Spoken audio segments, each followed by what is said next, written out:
Bonjour et bienvenue à notre podcast du jour. Aujourd'hui, je vous propose que nous puissions porter en réflexion le texte de l'Exode, chapitre 14, verset 14. L'Éternel combattra pour vous, gardez le silence. Nous pouvons toutes et tous avoir des paroles très critiques vis-à-vis du peuple hébreu lorsque nous lisons les textes. Sitôt sortis de l'esclavage, voici donc les Hébreux qui commencent déjà à murmurer dès la première épreuve. Un des éléments qui déclenchera ces murmures fut le moment où les Hébreux levèrent les yeux et virent l'armée égyptienne qui était derrière eux. La façon dont nous voyons et appréhendons ces temps d'épreuve est déterminante dans notre vie spirituelle. Cela n'enlève en rien à la difficulté qui était à relever, mais notre foi peut s'en retrouver affectée. Elle peut se retrouver affectée par des paroles de défaite ou par des paroles de regret. Moïse a dû faire face aux mêmes luttes que tout le peuple, car ce que le peuple voyait, Moïse le voyait également. Son positionnement de cœur était déterminant. Et Moïse ne laissa pas sa bouche prononcer des paroles de défaite alors que Dieu, à plusieurs reprises, avait indiqué qu'il voulait que son peuple soit libéré et puisse le servir. Ne craignez pas. Restez en place, nous dit le texte.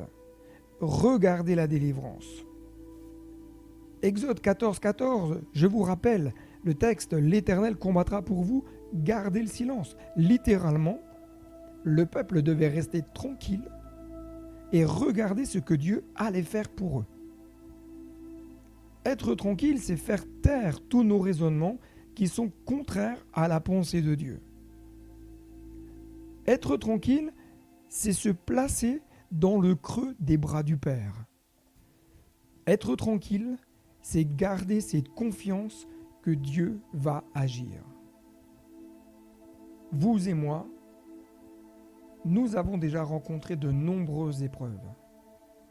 Et vous et moi, nous pouvons en rencontrer bien d'autres tout au long de notre vie. Il vous arrivera de vous sentir seul, comme acculé contre un mur.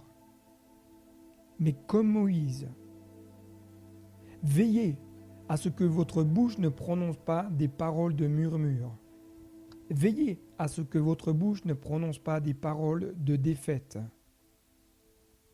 Restez tranquille. Soyez dans la paix.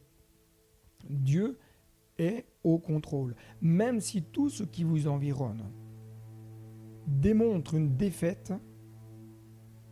Dieu voit à travers nos situations une victoire. Même si tout ce qui nous environne semble nous montrer que tout est bloqué, Dieu voit déjà l'issue que lui a prévue. C'est pourquoi restez tranquille. Venez vous réfugier dans les bras du Père. Venez vous placer sous l'aile du Très-Haut. Restez tranquille. Que votre cœur ne se trouble pas. Que votre cœur ne s'alarme pas. Ayez les regards fixés, non pas sur la situation, mais sur celui qui a autorité sur la situation. Que Dieu vous bénisse et n'oubliez pas, le meilleur est devant. Bye bye.